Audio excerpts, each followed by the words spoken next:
Oh, New York ain't New York anymore. How I miss those old pals of mine. The sawdust is gone from the floor where we harmonize Sweet Adeline. On the east side, west side, things ain't like before. There are tears in the eyes of the regular guys. Oh, New York ain't New York anymore. Hello, history lovers, and welcome. I'm your host, Dean Karayanis, and this is the History Author Show on iHeartRadio. In this episode, we welcome one of our favorite authors back into the time machine. It's Neal Bascomb. We last caught up with Neal in Nazi-occupied Norway for the bone-chilling tale of The Winter Fortress, the epic mission to sabotage Hitler's atomic bomb. You can catch that chat in our archives at historyauthor.com or wherever you're listening now. Neal Bascomb's latest book is The Escape Artists, a band of daredevil pilots and the greatest prison break of the Great War.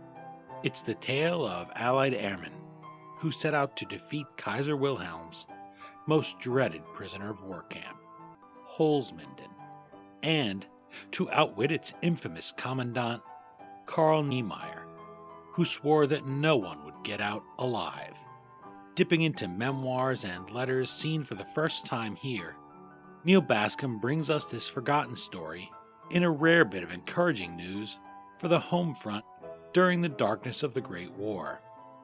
He also spoke to second and third generation people, a reminder that sometimes the things in our attic are of real historical value. Neal Bascomb is a national award-winning and New York Times best-selling author of several nonfiction narratives.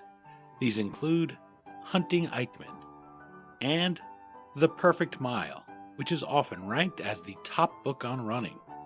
He's also delivered One More Step, about the first man with cerebral palsy to scale Kilimanjaro and finish the Kona Ironman.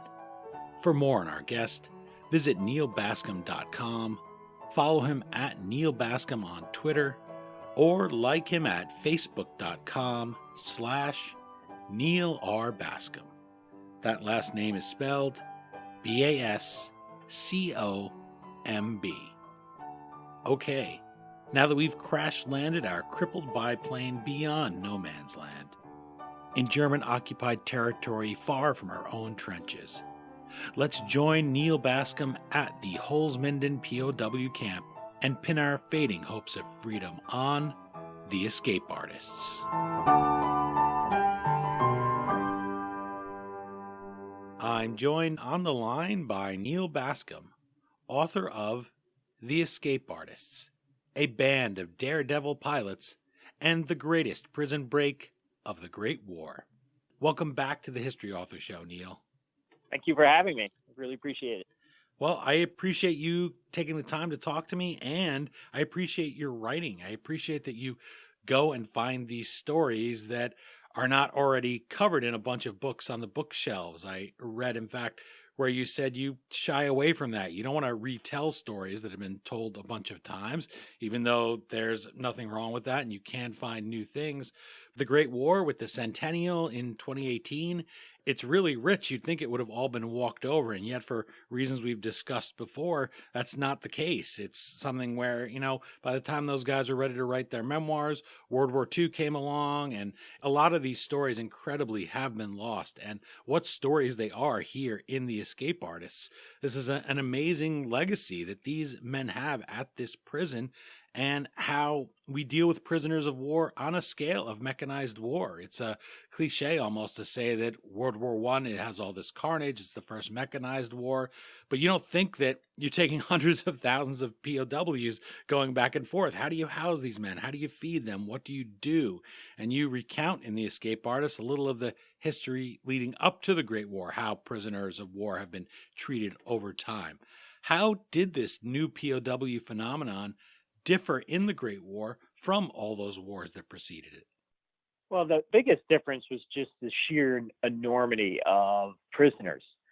So there were many accords, the Hague Conventions sort of dictating how prisoners should be treated, how they should be repatriated. And those were created, those rules, even dating back to Lincoln and writing the war manual, on a population of prisoners that were in the thousands or the tens of thousands, but not a population in the millions. I mean, the Germans alone had almost 2 million prisoners. Wow. By 1916. And so what do you do with them is really the first question. I mean, you have to create prisons for these individuals, and so they had to be hastily constructed. And how do you feed them? How do you care for them? None of those organizations were set up for that. And then I think probably the most important thing is who's going to oversee running these prisons. And the Germans had kind of a hodgepodge collection of commandants and army districts that were ruling these various prisons. And so you had the case where if you had a good commandant, life as a prisoner stuck to the Hague Conventions. But if you had an awful, like the one that I recount in Escape Artists, then it's a very different picture. There's rabid abuse, in some cases, summarily killing prisoners.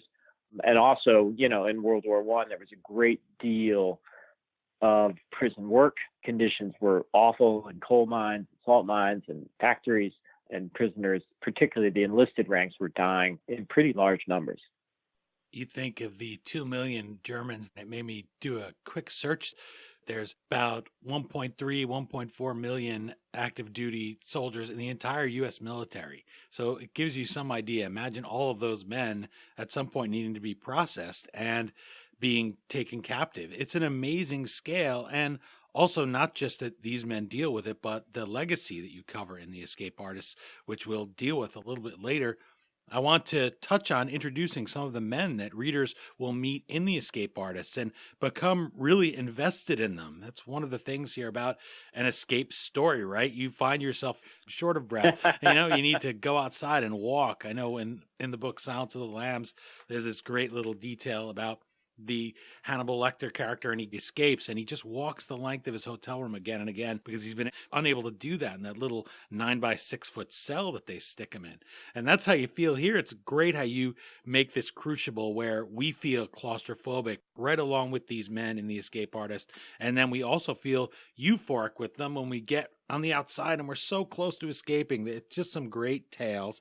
I want to start with Captain David Gray. He gets shot down in September of 1916, and he's ashamed. There's none of the relief that people might associate with, at least I get to go and be somewhere comfortable. That's not the case here, and I guess unless you've experienced it, you wouldn't know what you're in for. I think of Winston Churchill just being disgusted with himself when he has to surrender to the Boers. Right. And he thinks of Napoleon and he says, well, when one is unarmed and, against impossible odds, it's acceptable to surrender, rather than just get yourself shot. And that's an experience he takes into World War II, where when he's in charge of POWs, he tries to make their lot a little easier, give them books, make it as humane as it can be for them, treat them with respect. And he, as you alluded to there, he has a pretty easy time in the camp because he's an officer and there's a definite dividing line. And this is a line that we're redrawing here with the Escape Artists in the Great War. So in the person of Captain Gray, who is he and how does he resolve to redeem himself throughout the Escape Artists? Yes, most of the lead individuals in this book are Royal Flying Corps pilots, which I found when I first began investigating the story and thinking about pursuing it and writing it, was just this sort of fascination of these pioneering aviators, these first members of a Royal Air Force. And they were daredevils and they were individuals who were sort of pushing the edges of things, and their lives, in the Royal Flying Corps were this sort of freedom embracing, up in the sky. And then suddenly you have them shot down, put into these prisons in these claustrophobic places, as you described. And it's just such a dichotomy and such a role reversal for them that I found it sort of fascinating. What happened to them? How was that At one moment, you're flying above the battlefields of France and Germany, and then in the next moment, you're in a cell that you can't stretch out in.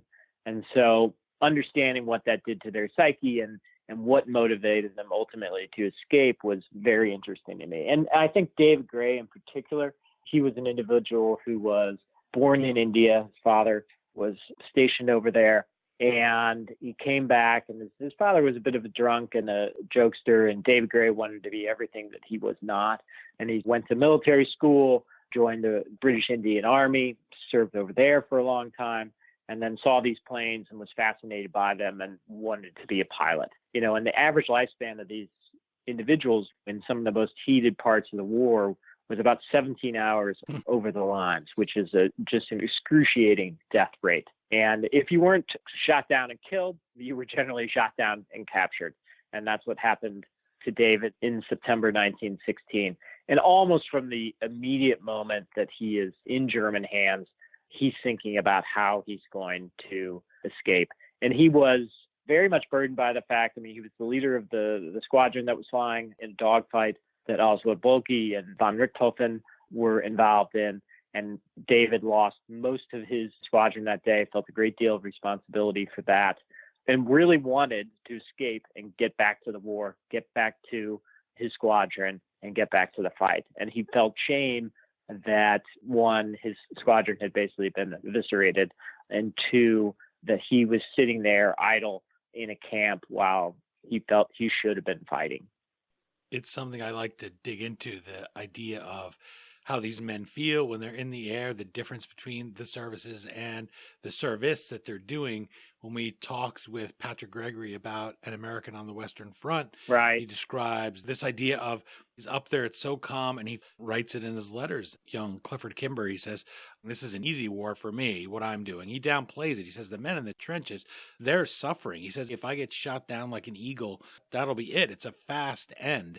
Whereas if you're in the trench, we all know the horrible ways that people can lose their lives, long, lingering deaths.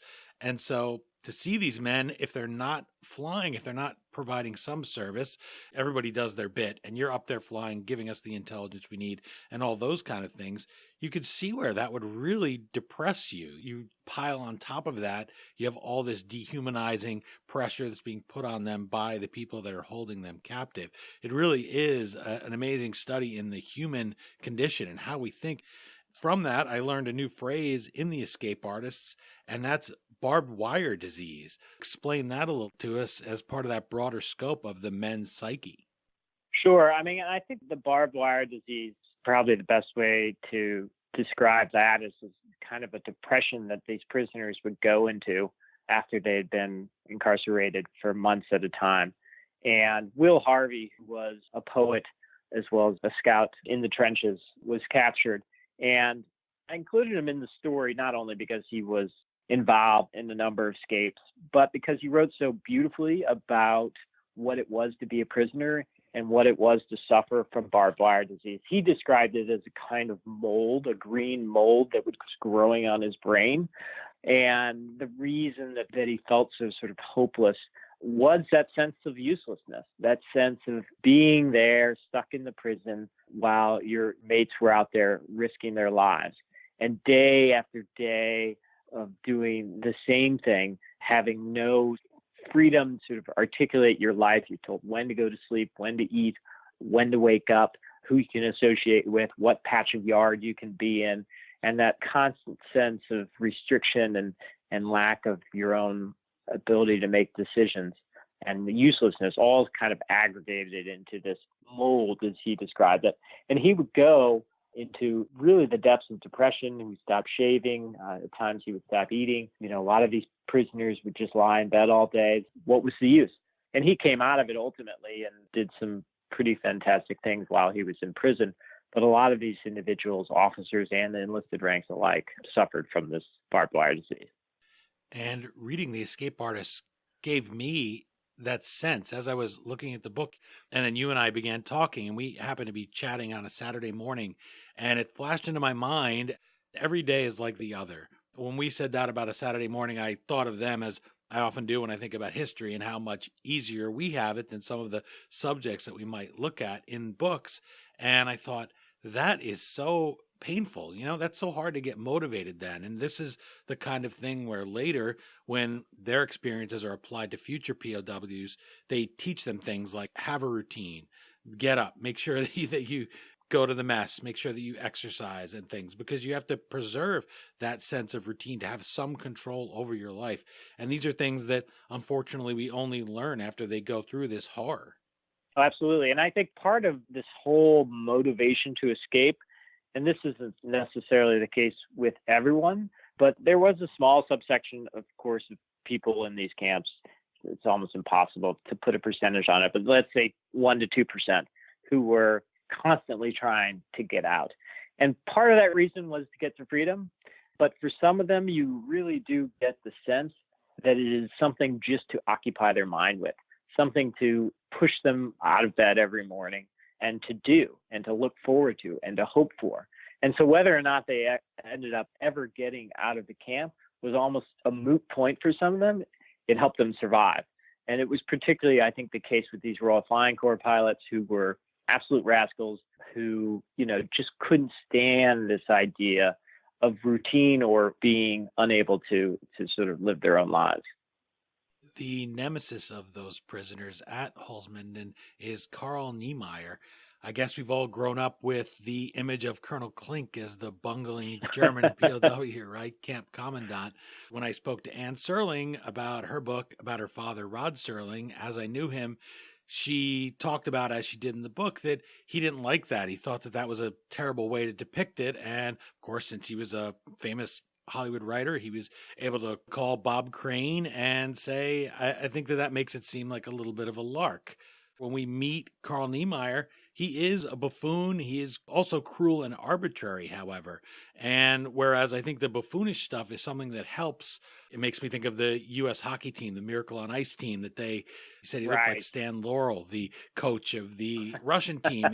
It's very effective, mocking and making somebody look ridiculous, to quote The Godfather. I don't know how many pop culture things I can jam in here, but that's part of it, that the guy is absurd and ridiculous, and he does all these things that are just random, I guess we would say, that don't make sense, that don't follow a straight line, and you can make him look silly.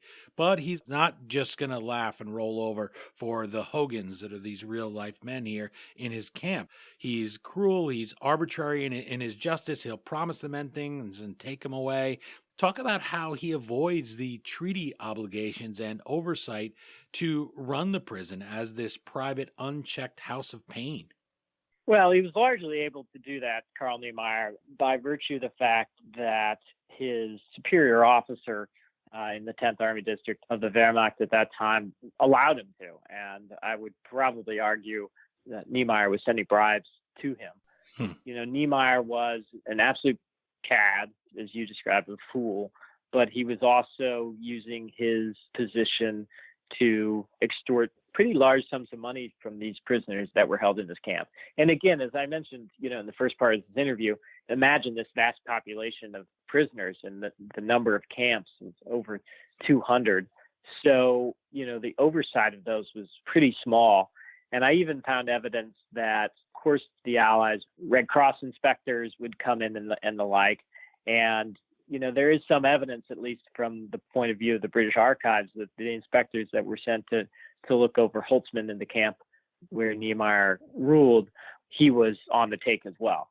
So what we do know is that Niemeyer had pretty much an open hand to do whatever he liked at this camp. And he used his position to be excessively cruel to these prisoners. I mean, he would walk around the grounds, and if someone was in the windows he didn't like, he'd just sort of fire his revolver at the window. Reported cases of that happening numerous times. Prisoners were put into isolation for months at a time at a camp that he had worked at previously before he was actually elevated to his position as commandant.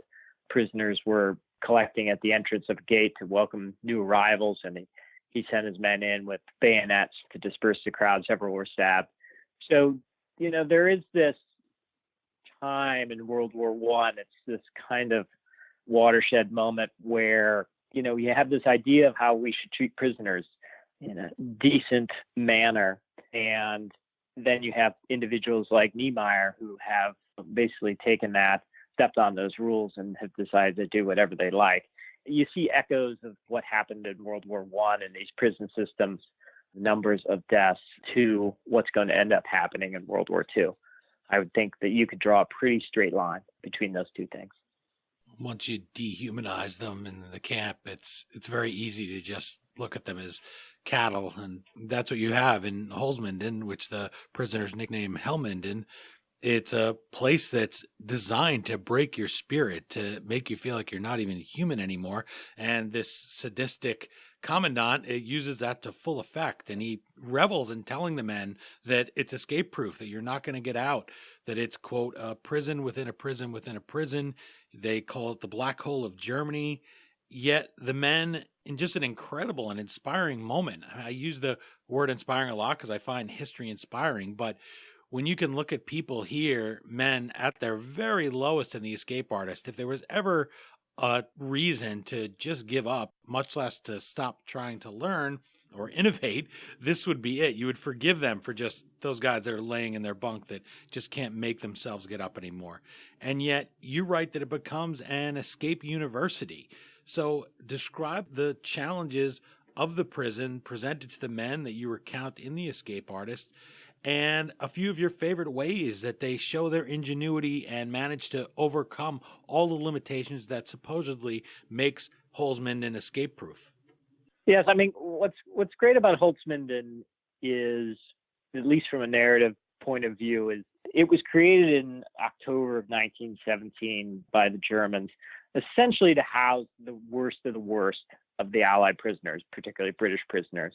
By worst of the worst, I mean the most escape-prone, the ones who had tried to break out from any number of other camps, many times successfully, but almost always being recaptured before they reached the Dutch border and freedom.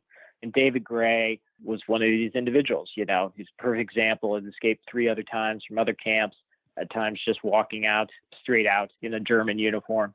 And the Germans decided, you know, enough is enough. Let's create Holzminden, and we'll create this escape-proof place. We'll put this tyrant in charge, and we'll make it escape-proof.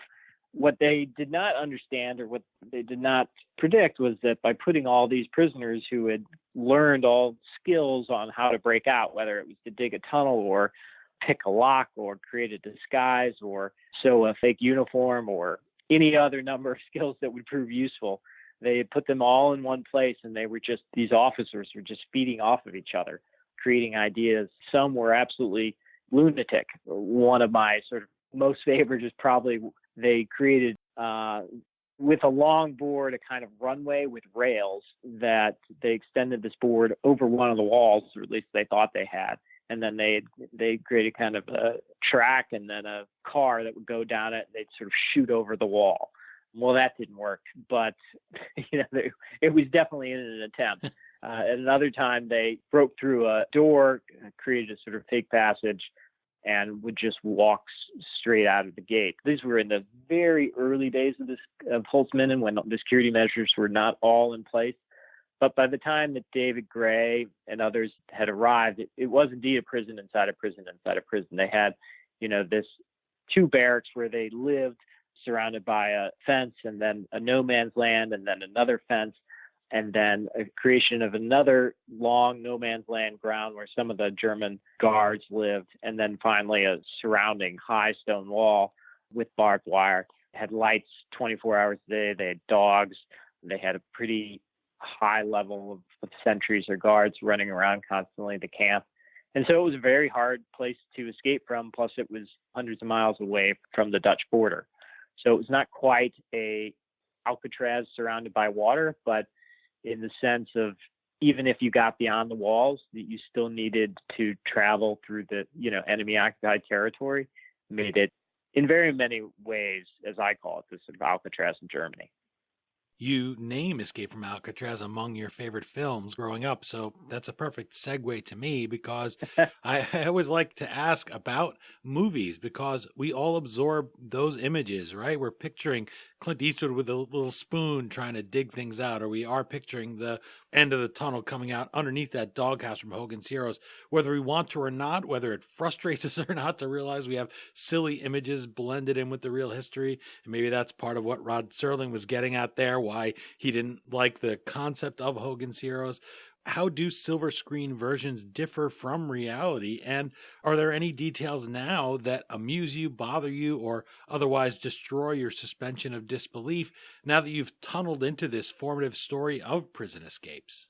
One of the foremost ones, whether it's, Shawshank Redemption or Escape from Alcatraz and all of that, is you do have the sense that these prisoners, at least in the silver screens version, is sort of never losing hope. They're sort of dogged and they don't suffer really from this barbed wire disease, this green mold, as Will Harvey described it. And these prisons, at least Holzminden, were in many senses very hard, dark places where the men many times had kind of given up on escaping. But with David Gray and this ultimate escape from the Alcatraz of Germany, I mean, he really did have to rally this group of officers to, sort of soldier forward and get out of the camp. So I think that is one of the things that I've taken away from researching this book and writing Escape Artists. I think the silver screen versions are fun. And, Escape from Alcatraz, as you mentioned, was one of my favorite movies of all time. And, it's a great story. But from my point of view, this real story of what happened in Germany in 1918, who these men were, the challenges they faced, the darkness of the period, but also the mix of humor really captivated me and made me want to tell this story. And I think even more than that was, this art of escape, these escape artists, as I call them, really, they were the originators of that. MI9, which was created in World War II to help Allied, mainly British prisoners escape and evade, taught lessons of that. All that began with these escape artists in World War I. They're the ones who were shot down, had no instructions, no supplies, no training at all on what to do, how to escape, how to evade, and they had to learn it themselves. And I find that sort of origin story of these individuals, which many of the silver screen versions you see later, whether it's the Colditz story or the Great Escape of World War II, or any other version of escape that we find moving forward. In some ways, that kind of story that they're telling is really the truth of what happened at Holzminden. You're enjoying my chat with Neal Bascomb about his book, The Escape Artists, a Band of Daredevil Pilots and the Greatest Prison Break of the Great War. You can visit him at nealbascomb.com, follow him on Twitter at Neal Bascomb, and toss him a like at facebook.com/Neal R. Bascomb. His last name is spelled Bascomb. David Grann, New York Times best-selling author of Killers of the Flower Moon, writes of the escape artists. Bascomb has unearthed a remarkable piece of hidden history and told it perfectly. The story brims with adventure, suspense, daring, and heroism. Neal, when I read the word unearthed in that blurb, I had visions of someone from the book, The Escape Artists, buried in a blast of dirt kicked up by a bomb. This is a story you describe happening to an Australian soldier. He lays entombed for 30 hours in that dirt, unable to move, unable to escape. It's just an incredible story. Can you imagine that? I don't think any of us can. 30 hours, you mentioned 11 hours being the average life of a pilot going over there, and that seemed short, and now 30 hours seems very long. Just laying there, not knowing your fate, nothing. Talk about having no hope. In a war that's very light on uplifting stories, did that man's tale remain lost for a century, or has it been celebrated for its endurance? It really hasn't. His name was Richard Cash. He was, owned a shop in Australia, was a photographer, was very short, probably about 5'2", found himself on the Western Front, actually volunteered several times in order to serve, got over there and was in the trenches and then in an offensive and a mortar blast, and he was vaulted in the air and then landed in basically a ditch and was covered in his own dirt. And he spent 30 hours. Eventually the Germans captured him, It took almost a year to recover from the many wounds that he had suffered. He was eventually sent to Holzminden as basically kind of a servant to the officers who were an orderly for the officers. And he was instrumental in helping them escape. His skills as a photographer helped them create a series of maps that they would need on their run from the camp to Holland. And Dick Cash risked his life not only on the lines, but also in the camps, because if he was caught helping these officers, if the officers were punished, they were basically sent to isolation. If you're an enlisted rank, an orderly, and you're punished, you were sent to a mine or a factory where your chances of survival were pretty dim. So Dick was a pretty remarkable individual, and it wasn't until most recently that people even knew who he was, what his involvement in this grand escape in World War I was.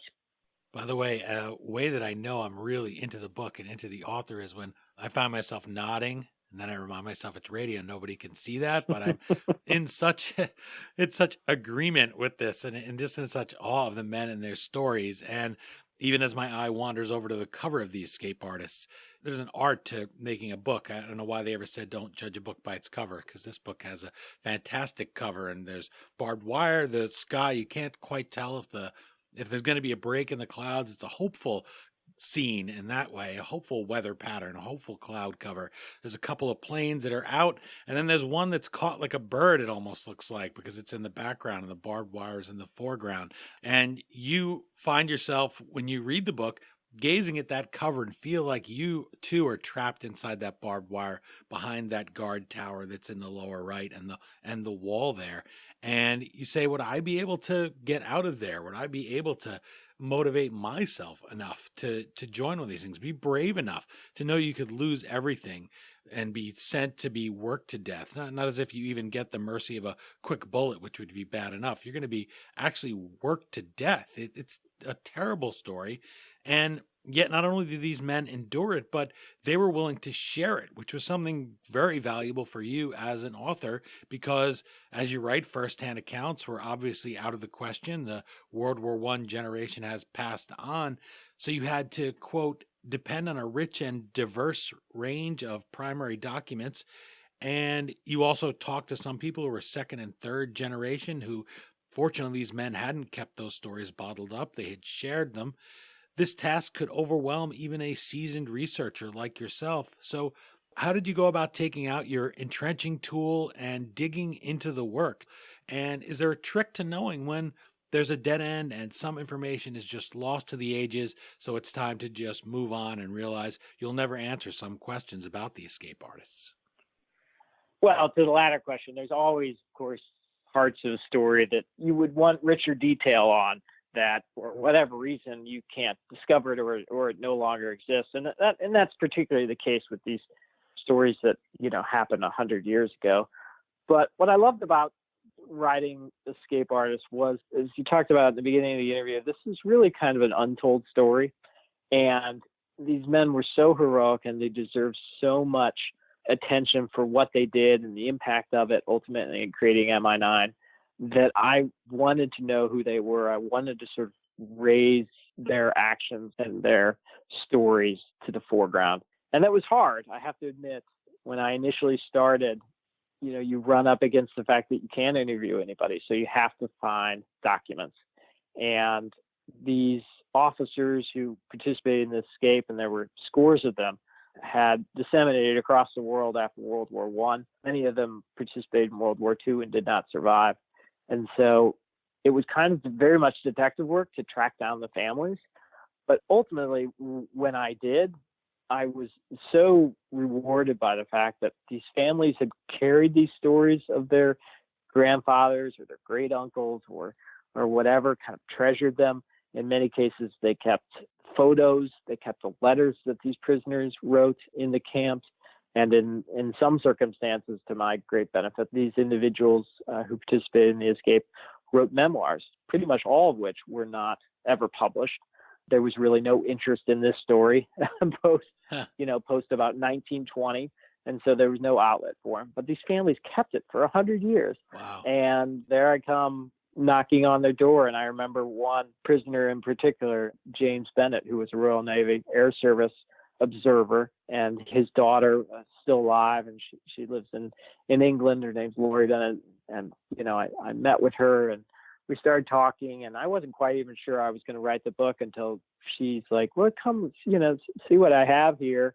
And, she had these 3 volumes of letters very meticulously put into these albums covered in plastic, really just sort of perfectly done.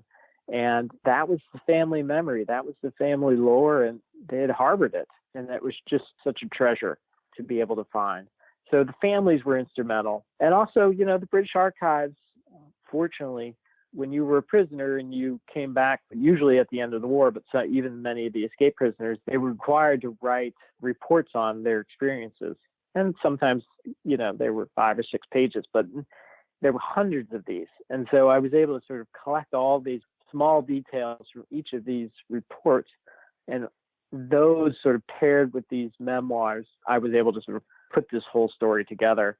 One of the more emotional and moving stories that I found was Cecil Blaine. He was a Royal Flying Corps pilot. He was 19 years old when he was shot down, and he was one of the leaders of this great escape at Holzminden. And when he came back to England, he started to write his memoirs, handwritten, not very careful script, but you could see felt like he needed to tell his story. And there was probably about 22 pages of that. And then mid-page, it stopped. And I didn't quite understand, I was in an archive reading it and didn't know what had happened. But I learned that actually Cecil, right after the war, was a test pilot, and he was killed while trying out a new plane. And he was never able to finish his memoir. But I had that core 22 pages of his story. And it was, again, just one of those things I kind of felt like a duty to write about. When the people are brought to life by their words and then to get swept up in it, you want there to be another story. You want to be able to go and ask them questions. Absolutely. So this is the closest we can get to going back to them and interviewing them or speaking to them. Still to this day, soldiers are able to learn from their example. Major Norman Crockett is the Royal Scots veteran who launches MI9 to give POWs in the next war, which they can't know is going to be much bigger and is going to be much sooner than they would expect in the Second World War. They want to train them so that they can learn from the experiences of the men at Holzminden. Take us inside one of those classes. What did soldiers learn that they applied to World War II situations such as the Great Escape? And are any of those techniques still in use a century later? I love that you asked that question because, again, it was one of the primary motivators of writing this book is how much of an impact these Holzminden World War prisoners had on the creation of MI9 and the saving of so many lives in World War II. Harking back to what I was talking about with James Bennett, the Royal Naval Air Service observer, he was recruited in World War II to be a lecturer for MI9. So his family had no idea what he was doing. They thought that he was still participating in his import-export business in World War II. But, every day he would leave with his briefcase. Inside of it was a slide projector. He would have his notes. And then he would travel to air stations across the United Kingdom and give lectures to these pilots who would soon find themselves shot down in many circumstances. And he would tell them all that he had learned in his time as a prisoner and in his successful escape from Holzminden. And probably the first thing that he would tell them was get out as soon as possible. Your best chance of escape was in those first moments. So in his circumstance, he was shot down over the North Sea, was captured by a submarine of all things, was brought back to the coast and housed temporarily in a prison. And that was his great moment to get out. He just didn't take it because he didn't understand that what would happen was he would be put on a train. The further he got away from the border, the deeper he got into Germany, the chances of him ever getting out were impossible. Or seemingly impossible. So it was just those lessons, providing supplies. James invented himself a button compass that could be hidden on the body. Again, in World War I, none of these pilots were provided any of these supplies. They weren't even provided parachutes because senior officers thought that would make them less aggressive in the air. So they didn't really care about Great them. plan. I forgot about that detail.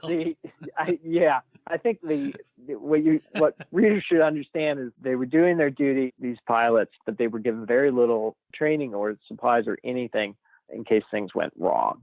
And that's what's so great that came out of World War I from these prisoners, these escape artists, was this creation of MI9. If you look at by just sheer statistical numbers, there were only several hundred successful escapes in World War I with those vast seas of populations because of MI9, because of the Escape Evasion Service, not only done by the British, but the Americans had their own counterpart. There was over 30,000 pilots and others who managed to escape in World War II. That's the number of lives that were saved, just that we know of course. And even today, they're given SEER lessons here by the military on the art of escape, and many of the lessons that were learned hark back again to this World War I story.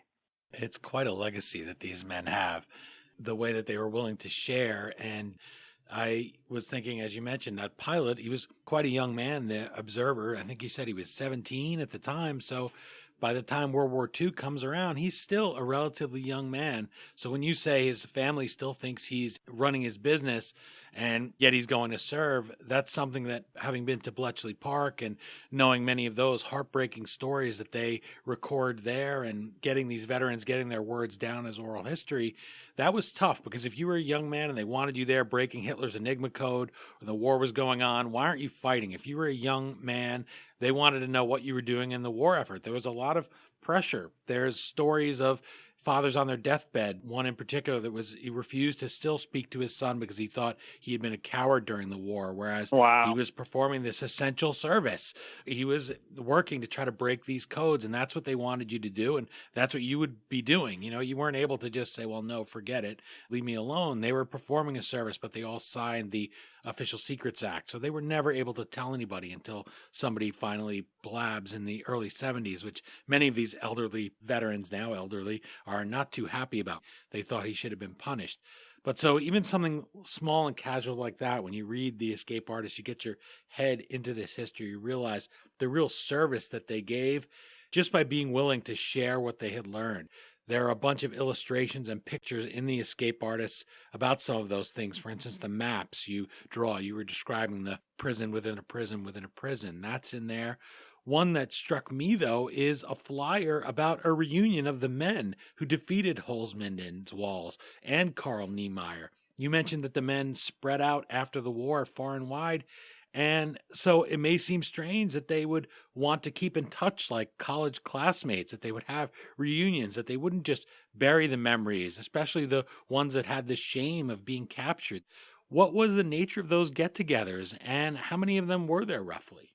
Well, there was a sense among these prisoners, particularly the ones who escaped from Holzminden. They lived in this camp together for almost a year. Many of them had been in other camps together. So they had formed a sort of fraternity that was deeply enmeshed in the dangers that they shared, the risks that they took, and ultimately the success that they had. And I think that will always engender these very tight-knit bonds between individuals.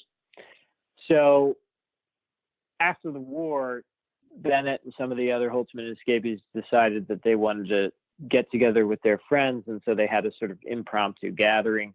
I believe the first one was 5 years after the war, but then they found, and then they swapped stories just like you do at any reunion. They brought out the old maps, they brought out the gear that they had used to escape, whether it was false documents or the maps that they created, or the compasses that they hid in shaving brushes, and they just talked of times that had gone past. And I think that was just something that on a yearly basis or every 5 years that they continue to find that fraternity. And I see that with other war stories, whether it's spies or people who participated in the operations in Norway to stop Hitler's bomb, that these individuals who sort of getting together is a kind of way of dealing with the past.